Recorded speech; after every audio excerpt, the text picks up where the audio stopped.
The Ned Banks Desert Dash took place last weekend, and all those crazy bike enthusiasts got to show their mettle. Don't ask me how, but I found myself cheering and clapping like I did something at the finish line at Tiger Reef in Swakopmund last weekend. I mean, these people paid money to ride almost 400 kilometers on bikes and in gear they paid good money for, from Windhoek through the Namibian cliff all the way to Swakopmund. We spoke to Ned Banks' Mario Poolman about this year's Desert Dash. So this was Ned Banks' third year participating in the Desert Dash, and personally my second year of attending.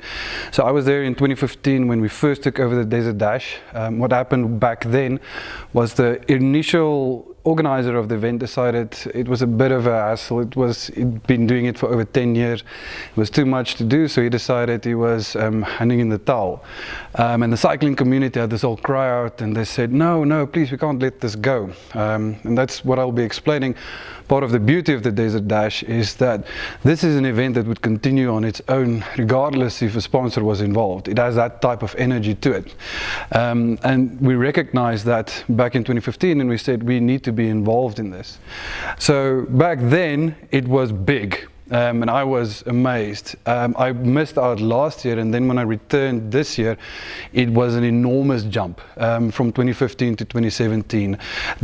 The participants remain pretty much the same, so there's a limit of how many people can participate in the Desert Dash. It's about 1,000 people.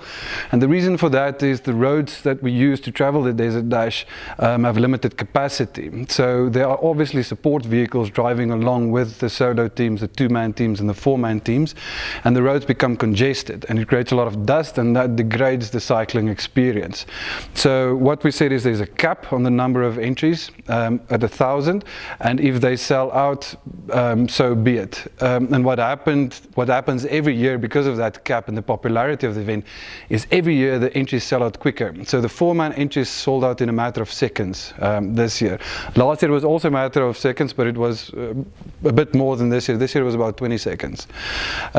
So very popular. We're trying to limit the amount of impact on the road and on the cyclist and have a great experience. When you think about the Desert Dash, or when we look at the Desert Dash, it's a bucket list event on the cycling calendar. If you compare it to other bucket list events like running with the bulls in Spain or Coachella in the California valleys, cycling also has those type of events. And we had a feeling that the Desert Dash, the Ned Banks Desert Dash, was something special when we got involved. But seeing it this year and the amount of people and the energy, so the amount of cyclists remain the same, but the amount of support and people coming out and not necessarily having an association with cycling, just to come and witness people traverse 369 kilometers across the world's oldest desert in 24 hours. It becomes this icon of Namibia. And because of that, you see 16 countries participating this year. We had a similar number last year. It's increasing. About 40% of people participating in the Ned Banks Desert Dash are from outside our borders. The majority are still South Africans, but we have Colombians, Australians, Indians, Swiss, obviously the Germans are there. So a very big variety of people. And when we had a look at the international coverage, we saw that the international media were carrying it quite strongly, even compared to local media. So it's becoming this thing in the international cycling calendar, which we're only starting to tap into. That people look at Namibia and they think of this iconic event that allows them to have this extraordinary experience. You know, cyclists ride for 24 hours.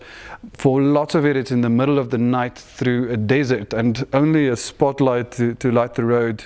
A very solitary type of thing. So your mental kind of focus needs to be in the right place to be able to complete an event like this. It's not just a physical thing. And we're just only starting to tap into this iconic nature of this event, and what we want to do is to grow that and to kind of increase the international participation and really establish this as one of those events, at least in the cycling calendar, that you have to attempt before you die. It's the longest single stage mountain bike race in the world. So it's the long 24 hours, 369 kilometers as a stage. That's the longest. The other thing that makes makes it unique is it's Namibia. So the Namib Desert and the Doro Park and the Naucliffe Park that you go through is the oldest desert in the world. So if you compare it to other bucket list events, it always has that special X factor. So running with the bulls you could only do in Spain. You can run with bulls somewhere else, but that in Okakarara on someone's farm is not exactly the same.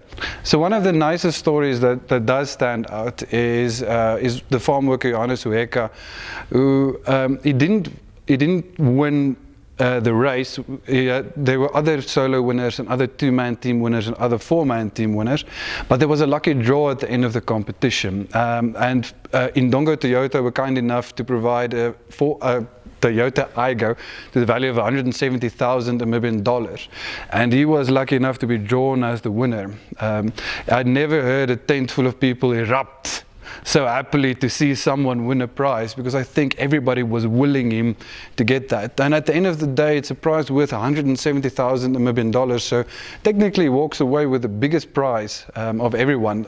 The highest winner prize money is in the 30,000s. So that's a substantial amount above them. Bike enthusiast Tommy Bayer also participated. Desert Dash #1 is a fairly unique mountain bike race in the world. It's the toughest single stage mountain bike race in the world. So the fact that it's happening in Namibia, in my backyard, makes me feel obligated to enter it because I cycle, and for anybody that cycles, it is one of those races that you want to enter. In terms of preparation for the dash, it starts at least 4 months in advance of the race, and I think there are two aspects to the preparation. One is a mental aspect, because it is fairly tough, but you need to be physically prepared. You can't just wish yourself through it. You have to be prepared. My training cycles typically range in a 4-month cycle with 4 quarters each, and within a month each week is 1 quarter, and I try in the first 3 weeks ramp up the training, and then the last week you use it as a sort of recovery, and the second month you do the same thing but at a higher intensity until the final month leading up to the Desert Dash, and then slowing down in the week or 2 before the Desert Dash. It's not my first time, so I think I was better prepared for it than the first time. The weather played along, so I think the conditions were really ideal. It wasn't too hot, it was overcast, it was cool, so I think you also see that reflected in the times. So I think that made it easier for a lot of the riders. The experience is always a surreal one, because you spend so much time it's a communal race, but really your goals are individual. So you're surrounded by people, but you're really racing against yourself, not against other people. And I think that's an important key to success in the dash, to finish it in time, is not to chase other people, not to run after the next cyclist that comes past you, but to stick to your plan, to have clear goals, and to know what your time frames are that you must reach, and focus only on those. And I think that's one of the interesting aspects of the Desert Dash, a communal activity that you need individual focus in order to complete. As before, I think the dash was very well organized. I think we're all happy that Ned Banks took over the sponsorship, because 2 years ago we were worried that the dash would not continue, and thankfully they stepped in, and I think that's excellent. The organization from a cyclist experience has not changed. It feels like the same dash. The roadside stalls, the halfway points, the water points are always well stocked, very friendly staff, so that part is very well. And I think this year they changed the route for the support vehicles, and that reduces a little bit the dust on the road, but overall I think a very well organized race and very professionally run. First time rider Wilma Clovis also shared his experience. It was something exciting, scary, all at the same time. Although you try to prepare yourself as well as you could, there's always elements of surprise that come on race day. And I think for a first-time rider, the biggest one of that is probably spending your whole night riding, while normally you would prepare during the day. It was a huge thrill, and I would definitely do it again.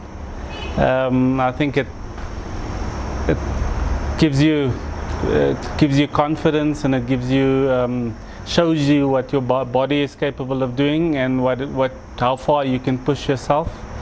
I think with a little preparation, pretty much anyone can do it. Look, I've been cycling for about 3 years, on and off, not that serious. So earlier this year we decided as a team to enter, and then probably about 6 months ago we really started exercising together as a team, so that involved 2-3 rides per week, varied lengths, some gym sessions as well. So the real intense exercise was really the last 6 months. If you're a cyclist and you're serious about cycling, then I would definitely recommend it. I think it's a once in a lifetime experience. There's no other race certainly in Namibia or in the region like it. And it's the longest 24-hour or the longest single stage race in the world. The organization was perfect. Everything went very smooth. Trying to coordinate 960 cyclists plus support vehicles in remote locations can't be an easy feat, but I must say that with the experience probably that the organizers have, they pulled it off masterfully. Ni eke ni. But kudos to those almost 1,000 people who felt their lives needed this experience.